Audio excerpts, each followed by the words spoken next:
All right. Okay, we are live. Happy Monday. Happy MLK Happy Day. Monday. Right. Most people, let's see, we are experiencing poor video quality. Well, let's see. We're live, whether it's a poor quality or not. We're here. So, ladies, moms, if you hear us, if you're with us on this Monday, give us a comment, give us a like. We are Tangela and Cynthia. We're your HR Moms Corner, where we offer HR experience advice for free because we understand how it is being a working mom. It's tough. And the fact that we kind of have an inside look on things as HR professionals, we definitely wanted to be a resource. I mean, Tangela, I don't know about you, but when I got on the inside, if you will, I was just like, I have to tell everybody about this, right? Like whether it's performance reviews or whether it's hiring or whether it's performance management or whatever it is. I always felt like I had to be a resource to folks because I knew how it was on the other side. So that's kind of like how we got here. Anything you want to add before we get into the topic? No, I think that's it. Okay. I don't even know how to mute myself at this point. Moms, if you hear children in the background, birds, what have you, just understand it is mom life. Our topic this evening is wait, it just went away. Goals, right? Yes. Okay. With a bonus topic. Yeah, annual goals with a bonus topic because we know it's that time of year. It's winter. Oh, there's so many challenges right now, but annual goals will be our primary topic, and then we'll talk about kind of how did you phrase it? Sorry, I had a update coming up. Then No, we're going to talk about burnout, yeah, burnout, which exactly. is a huge topic that's at least for me personally, and I'm seeing it a lot at work. So Yep, it's that time of year. So it's the time of year where performance appraisals are being done if they haven't been done already, and then also you're possibly talking to your manager about what are you about to do this year? How are you going to knock it out of the ballpark outside of just your job description and showing up and clocking in? What ways are you going to just exceed at work? And so that can be an intimidating process. It could be a process that's primarily driven just by your manager, but we want to empower you, put you into the power seat so that you walk in with your own agenda, with your own information, and thus I think getting what you want out of the whole thing. yeah, so we've talked about goal setting before, and what we talked about before was managing your career. Mm-hmm. And I think when we think about goal setting and then achieving goals throughout the year, we can incorporate like how to manage your career. I think it's all related. Yeah. So do you mind if we jump into the topics and Go in. Let's go. okay.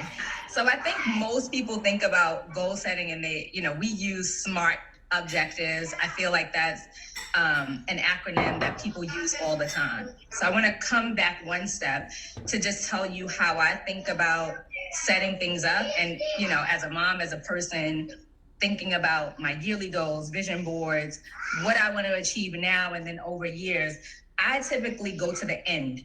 So what do I see? Like, even if I think about like planning a birthday party, I think about what do I want my daughters or my son to experience? What do I want them to see? What do I want guests to see? Like, I jump straight to the end and then I go backwards.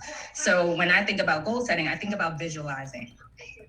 At work, you're not in a team of your own, right? Even at home, you're not in a team, or you may not be in a team of your own, right? So you also want to align. So when I think about at the workplace, your vision may or may not be aligned with the firm or the manager. Like, you might in your head think, oh, okay, I want to do X, X, X, and X, right?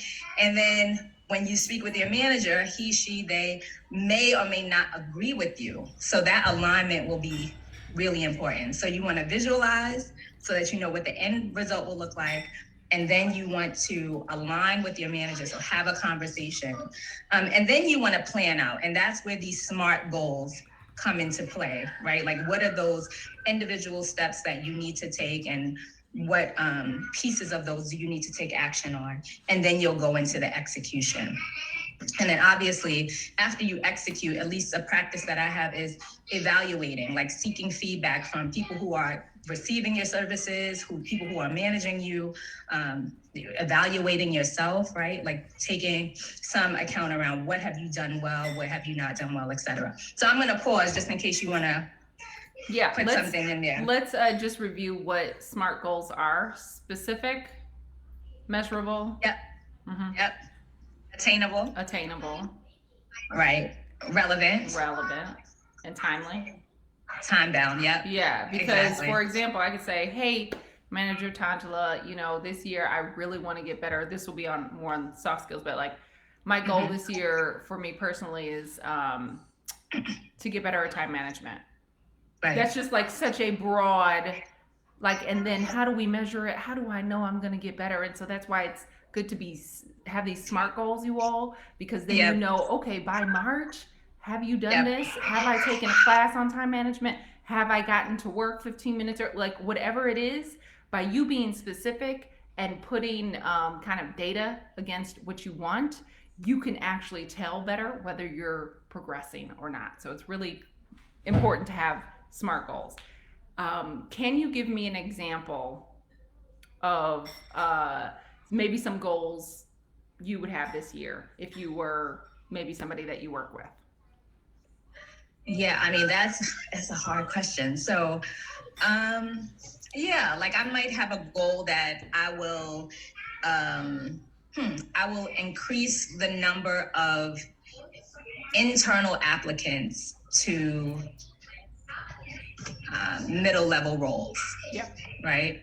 So not only increase the number, but I will increase the number by 3% by the end of this year. Mm-hmm. So that, we can say we want to increase the number of internal applicants to our roles, right? Like internally, that's a positive thing. Everyone wants to, or many people want to see career progression. They want to have an ability to mobilize within their firm, especially if they found a space that they like, they found a company that they like, then they want to see those opportunities are out there. If you say, I want to increase the number of internal applicants to our roles, that is a goal, but just getting down to the specifics is the important piece. I was reading an article just so that we can bring it down to something really, really basic. And you and I were talking about whether I was still using my Peloton before we got on this call. So at the beginning of the year, everyone is like, yeah, I want to lose weight. That's always the goal. The groceries. Or that can be one of your goals, but to be specific and make it SMART, because SMART goals doesn't only apply to the workplace. SMART goals can apply to our family, management of our family, management of our personal goals. So if you say, I want to lose weight, it becomes this huge thing to accomplish, right? And then when, what kind of weight, how much weight? So be very specific so that you can stay motivated by achieving some of those things. So you might say, I want to lose 10 pounds over the next 3 months. And then it becomes you've accounted for something that's very specific. You can measure it. It's realistic. It's relevant to your personal goals, and it's time bound. And then you can evaluate, measure, etc., and then repeat. Okay, so tell me, if I get my great goals together, my SMART goals together for the year, and then I align with my manager, but they're like, a couple of them we're not going to do. But I was really excited about those goals. What advice would you give me?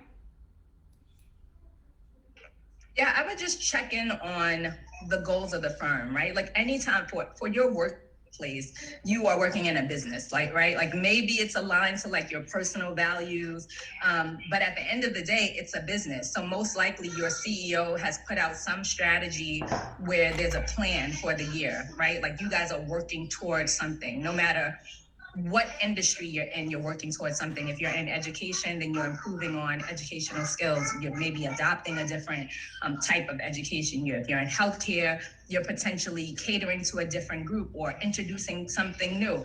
There's so many different things that could be happening at your firm. So when you're thinking about aligning with your manager, hopefully your manager is helping you to align to the strategy of the rest of the firm. So I would say the first thing for you to do is just check in before you even go to your manager, is to check in to make sure that what you're tracking toward makes sense. And that's the relevance, right? In the SMART goals, you want to make sure that what you're doing makes sense for your role, for your firm, for your It's wider okay. team, You and guys, that you're you clear guys have to go on get the groceries from the door too.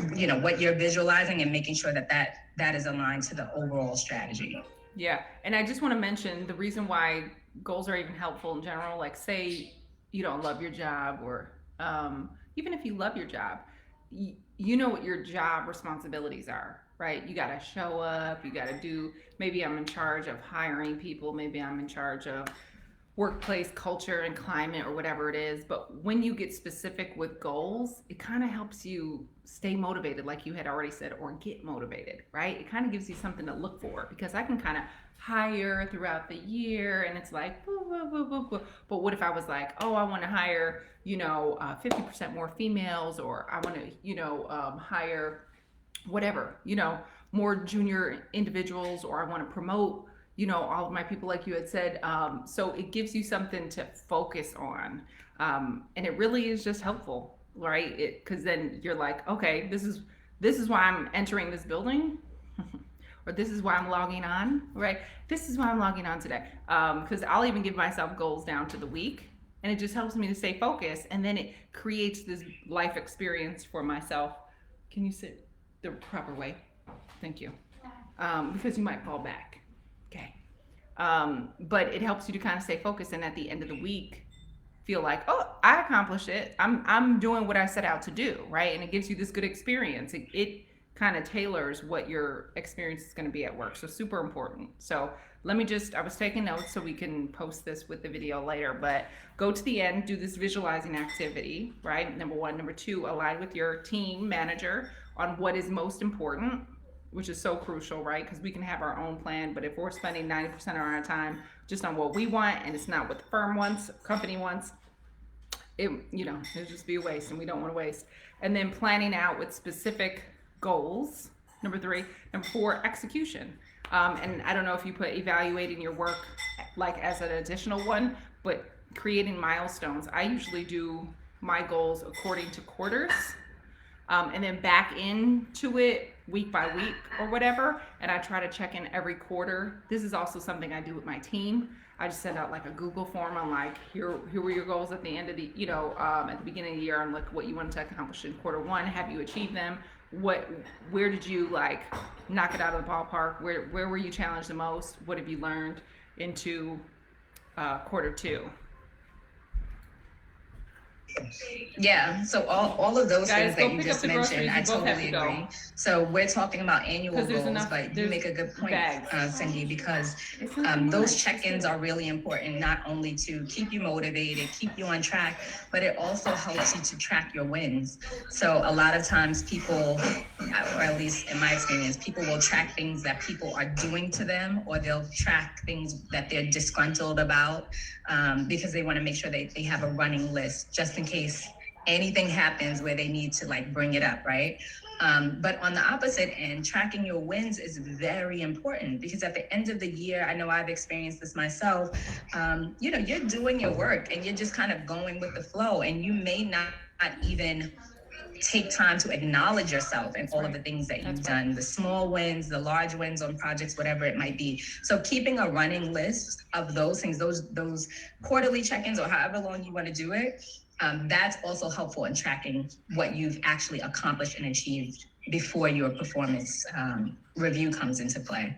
I love it. It's so important, because and I don't know if it's mostly women, but it was very easy for me to kind of just coast and not shout myself out. I still kind of do it.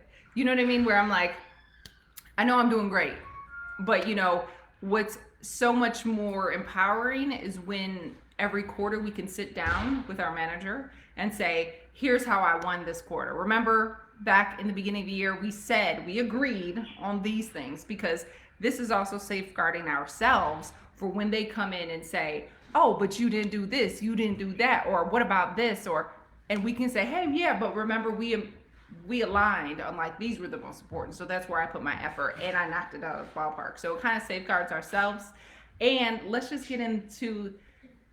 push ourselves to really own this and own promoting, sharing our good work. I'm not saying like, you know, be annoying or anything like that, or that like every time you're talking to somebody, you're like, oh, but did you know I just did this? Just kind of, there's a way to do it matter of factly, so that like, especially with your manager, so that they know the data, right? Right now, anyway, I always often go to sports analogies, but it's like, come on, we know which basketball team right now is doing the best, right? Or who has the most wins. It used to be the Bulls. I don't know. They might have just fallen off over the last 3 games. But anyway, it's kind of like treat yourself like an NBA team. Like, how many times have you won? How many times have you lost? What's your free throw percentage? Like, it's okay to run stats on yourself, because honestly, if you get to the end of the year and you don't know, guess who also doesn't know? Maybe your manager, maybe the people who are in that conference room who are going to talk about promotions, they may not know either if you don't know. And I can recall, especially when I was in corporate America, where it was such a, succession planning was very important, very thought out, time intensive process. And if your name wasn't mentioned, you weren't getting promoted. Now, how do you make your name mentioned? Is either, strategically making sure people know your work. That was it. It wasn't that I wasn't doing the work, but I knew I had to like make sure John knew my work and Cecilia knew my work, and like make sure people know your work. And I didn't like that. I was just like, let it speak for itself. But there was really, now I get why there needs to be intention around it. There's definitely a formula to, and again, that goes to managing your career, right? Like, instead of thinking it's just going to happen. I want to bring up one other point, because I think the other piece that helps with doing those check-ins and aligning is when things shift. So sometimes you're in the middle of the year, like you planned your annual goals, and then something drastically shifts, right? Like a product has changed. There's a need in the market that either wasn't there before and now it's there, and you're able to fulfill a need. So you might need to like literally do a whole 360 on your annual goals. So that check-in helps you to stay relevant, right? So January is one thing, December is a whole different beast. And it doesn't make sense for you to check in December when you could have realigned in May or sometime in between. Absolutely. All right. Well, we have about 10 minutes left. Are you good to pivot to our bonus topic?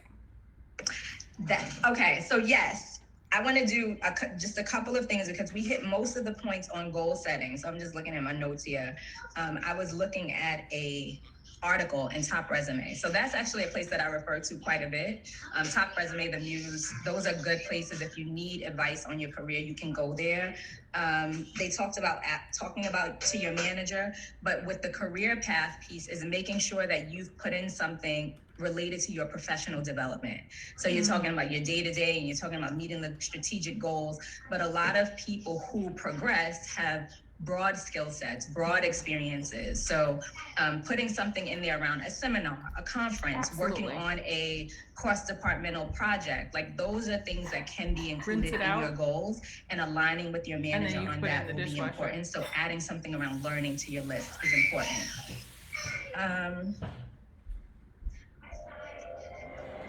The other thing is ask for support. So sometimes you feel like you have to go through things and you have to not pretend, but you don't want to ask for support because it seems like you don't have a handle on your role. But seeking mentors, either internally or externally, is another point that I thought, like, yeah, that's a really, really good point, and it's really useful. And then the very last thing on goal setting is, we talked about like your day-to-day and checking in. If your annual goals and your day-to-day work is not in enough alignment, you might want to think about whether or not your day-to-day work is important. And if it's not, have a conversation with your manager about that. And I want to be clear on what I mean by that, because I know that might sound a little odd, but sometimes you get into a routine, right? Like if you've been in a job for several years, whether you've gotten promotions or not, you can just get into a routine of doing the same thing over and over again, working on the same things over and over again. Reports that may have been used 5 years ago, you're still doing it, but no one's really using it. Checking in to make sure that your annual goals and your day-to-day they should be in sync to like 80% of the time, so that you're working on the right things. So that's that. So good. Excellent points. So good. So quick pivot into burnout. And the reason we canceled our session on burnout, and the reason we the two of us talked about bringing this back up is because it's so important, right? Like I experienced crazy burnout that I didn't know was burnout, probably in the last 6 months, probably for like at least a 3 month period. And for those of you who don't know what burnout is, you probably heard the term, but it's chronic stress related to your workplace. Like the World Health Organization defines it as like an occupational phenomenon, right? So it hasn't been defined as like a disease. It's not like a medical issue, but it is something that is related to your work. It causes chronic stress, and it has implications that go very deep. Stress is something that has, it manifests like physically within us. It causes anxiety, it causes depression. And in the workplace, there's so many factors that can contribute to burnout. Like you may have too much work. Like if I think about my nurse friends, literally they have too much work. They have not seen this amount of activity in years. It's ongoing, it's never ending. It is overwhelming, and it's not something that they can step away from easily. You may have a micromanager, right? So not enough independence in your role, which again, someone on top of you 20, however many hours you work per day, it's stressful. It's frustrating. It's anxiety invoking. You may not be being paid right? So you have to work, but your pay is not enough to sustain your lifestyle or sustain like your basic needs. There's so many things that could lead to burnout, and it's important to talk about it because you have to recognize it. It causes some of the signs of burnout are exhaustion, right? Like you might be completely exhausted. You might feel some symptoms of depression. Trying to think of the other areas you may, like professionally, like your productivity and they call it professional efficacy may be impacted. So are you able to motivate yourself to do things on a regular basis? Do you want to achieve your goals? Are you like cynical when it comes to your workplace, right? Like these are all of the things that may be indications that you're suffering from burnout. And it's important to acknowledge it, because if we don't address it and we don't figure out ways to combat it, then we can suffer in ways that I don't think are worth it. Because work is one aspect, right? But we're all moms, or most of us are moms here. So we want to be there for our families. So I'm going to pause there before I go into ways to combat it. Do you want to talk about any other points, Cindy? Yeah, I think just it's. I hope that we have normalized this conversation around burnout, or COVID has helped us or pushed us to talk about this. I want to say it was last December, like not last month, but like a year ago. My therapist was like, "Yeah, what you're describing is burnout," and I was like, "Oh, okay." Like, and the fact that she said it out loud, that's what I needed to for myself to like fully acknowledge it and say, okay, so it's here. So what can I do? What should I do? And it gave me an allowance to say no more. It gave me an allowance to set up maybe thicker boundaries. It gave me an allowance to just do less, have lower expectations, and understand like, okay, I gotta get myself on a recovery journey, because if I continue to just do whatever I'm doing, it's not gonna work. And there were so many things that we couldn't control, right? Our kids being at home. Last year this time, everybody was, I don't think folks were vaccinated yet. People were still remote learning. So I mean, we were in a completely different scenario.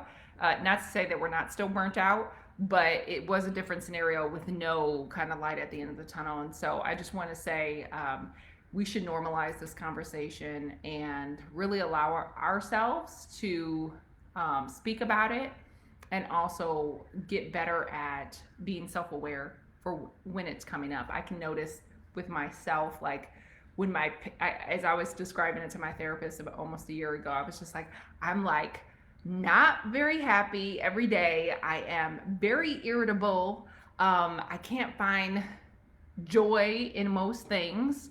I am lethargic, like I was just describing all the things, and I was like, ooh, just ready to go in on anything. And so just like all the symptoms kind of that you had mentioned, I was feeling, and it wasn't just because of too much work, right? But it was also everything that was happening. And so let's talk about like ways to help improve our lives, or what can we do to help remedy when we are there. Yeah. So when I was doing my research for this session, they talk about burnout, or most articles talk about burnout, and they relate it to work only. So when you think about the term burnout, it's only related to that chronic stress that's related to work. But in my head, I'm thinking, what the heck? Right. No, this is all around my whole life thing right now. Mom burnout. Right? So, just period. exactly. So, but I did like the ways to combat it, and I did like, and I thought that the ways that you can get ahead of it or try to reduce some of the impact Yeah.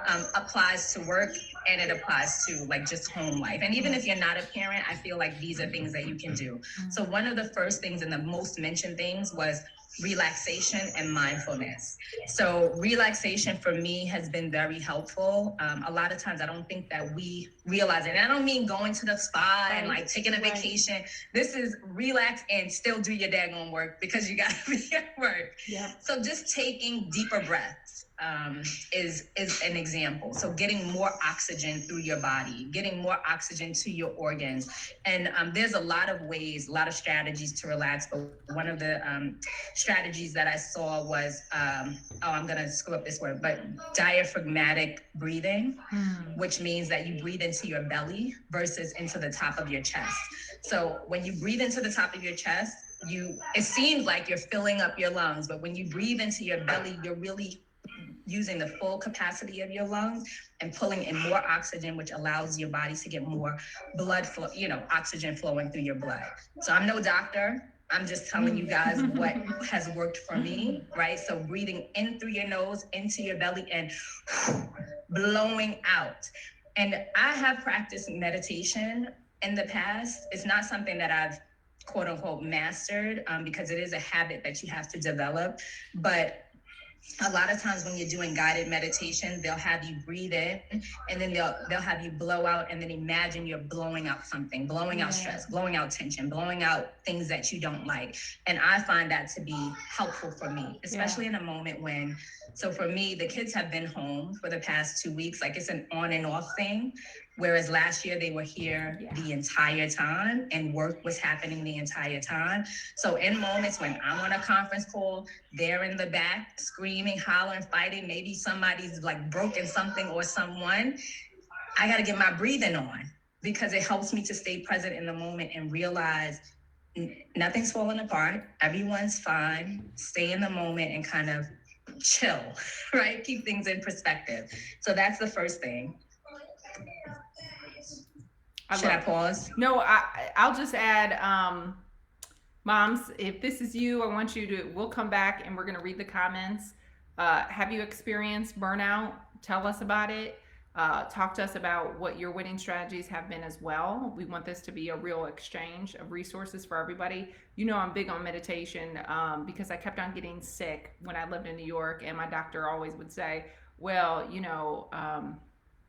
we can prescribe drugs to you, right? And go down that road, but we got to get at like the root of it. And I was like, well, I mean, I've done everything. You know me. I was like, I've yoga, exercise every day. Like, you tell me. I would go around to everybody, like, tell me what I could be doing different. I can't. It's not like I could send the kids back, right? Like, I'm doing everything I can. But the one thing I wasn't doing was trying to change how my response was to the stress in my life. And if you don't know this by now, Cynthia has dealt with chronic stress probably for like a decade.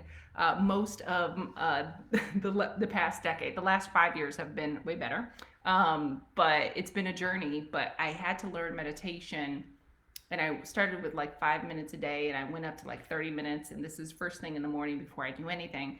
And it has helped me to connect to my center and create insulation between myself and like the outside world.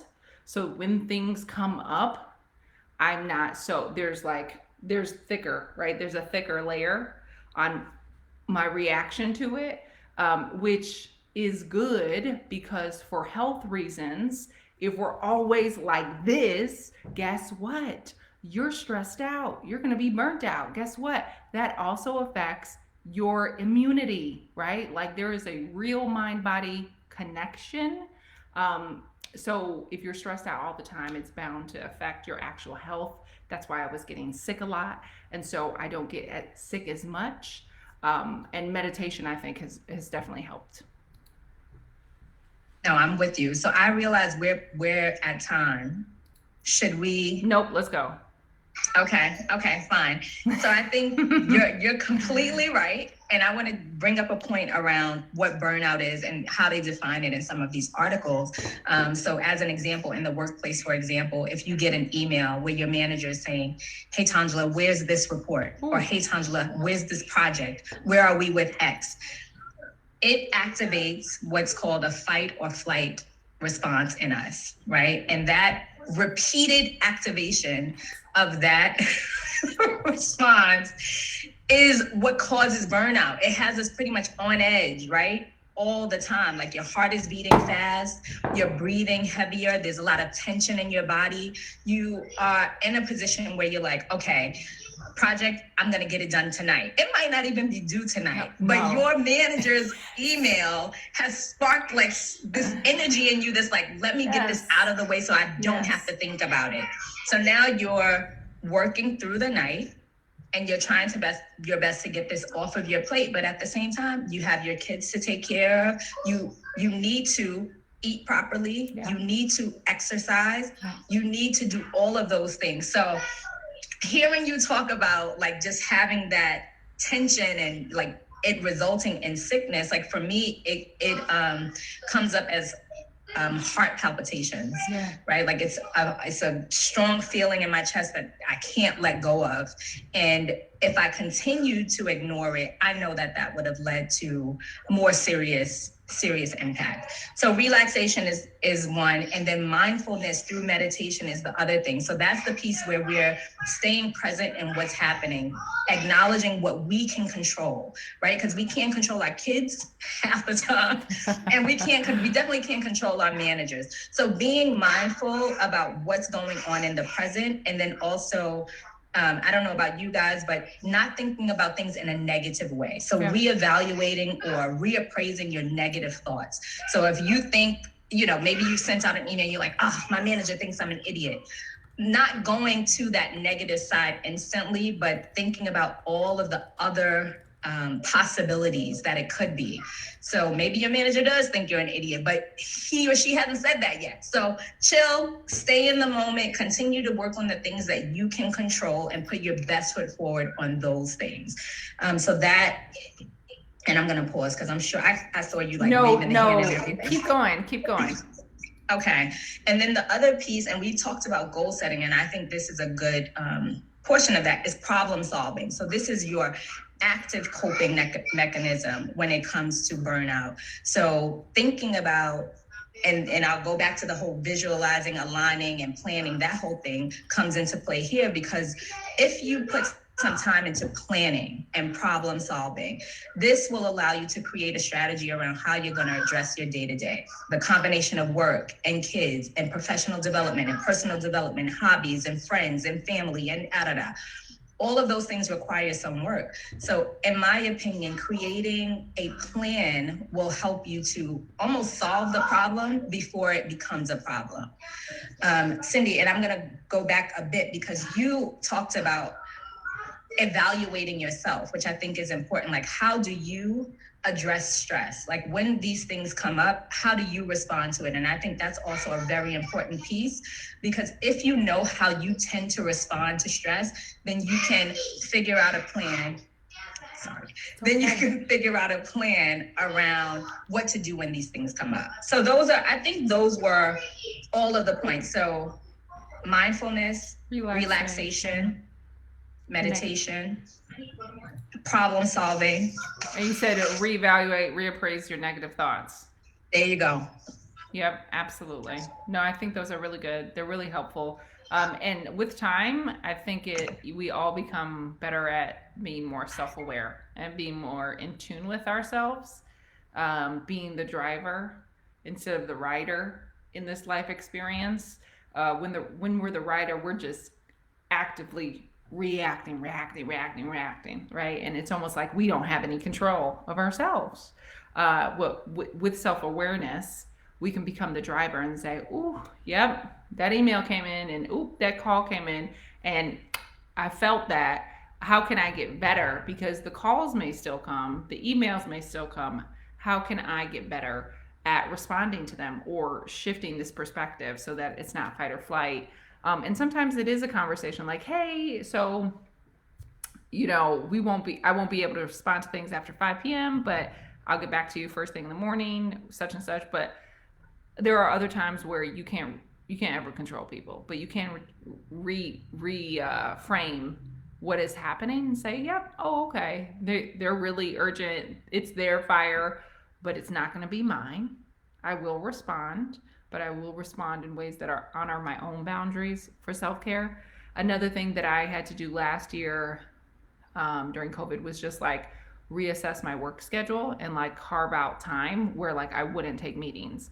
I'm not going to take meetings like first thing in the morning like I would before, because my head was still spinning from everything related to at home remote learning, or making sure every lunch period, like I'm in school, every lunch hour, I was like blocking it off for myself. So go take a walk, eat, don't try to like create more space for myself.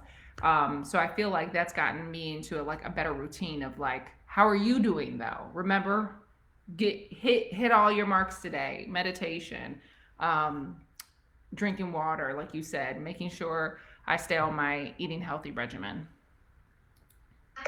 So when you think about some of the effects that we talked about, like exhaustion and depression and all those kinds of things, some of the ways that we're being used at work might be getting in the way of our self-care, like eating, taking vitamins, exercising. So it all compounds. I do want to bring up one other point, which is what your company may offer to you, which are things like having a conversation around vacation and the days that you can take, potentially altering the hours that you need to work. Some jobs, some firms offer flexible work arrangements. You may be able to do an alternative work schedule. And then companies also typically they offer EAP, which is your employee assistance program. And the EAP, at least the EAP that I have right now and companies that I've worked with before, offer free counseling sessions. Yep. They offer a number of resources when it comes to time management, health and wellness, recipes so that you can eat, a certain type of diet. So make sure you're looking out for other resources. We talk mostly about things that we can control and the things that we can implement on our own, but those resources through your company and through your direct manager especially can be helpful as well to just, compound whatever it is that you have in plan. Absolutely. I think we're in a position where we can really change the conversation. We're close enough to the way it was, where it was like, no, seriously, give your life away for your job, right? Run yourself into the ground to get a paycheck. We're close enough to that where we remember it, but we're also close enough to the future where it's like, oh, okay, people are wanting more time off. People are wanting more work-life balance. People are wanting more fun, right? And to prioritize themselves. So it's kind of, I feel like we're in a good generation where we can be brave enough to continue to have these conversations, even though in some organizations there still will be reprimand or whatever, or may make people uncomfortable. But let's do it. Let's have these conversations bravely, for everybody who's going to come after us too, because they're so important. And remember, if you aren't good, you can't do anything for anybody else, right? And that's what we, as mothers, it's like we get amnesia as soon as we have children. We're like, no, no, no. I have a cup that has a bottom that is goes to infinity. I'll always have enough. And then you get to the end of your road and you're just like, oh, okay, this is what it feels like. All right, I have nothing to give. And so we really, hopefully, are shifting the scales a little bit to say, no, me first, and then others, and then work, and then whatever, and creating expectations that work better for that, and letting people know, like, yep, and I'm still great, and what, you know? Right.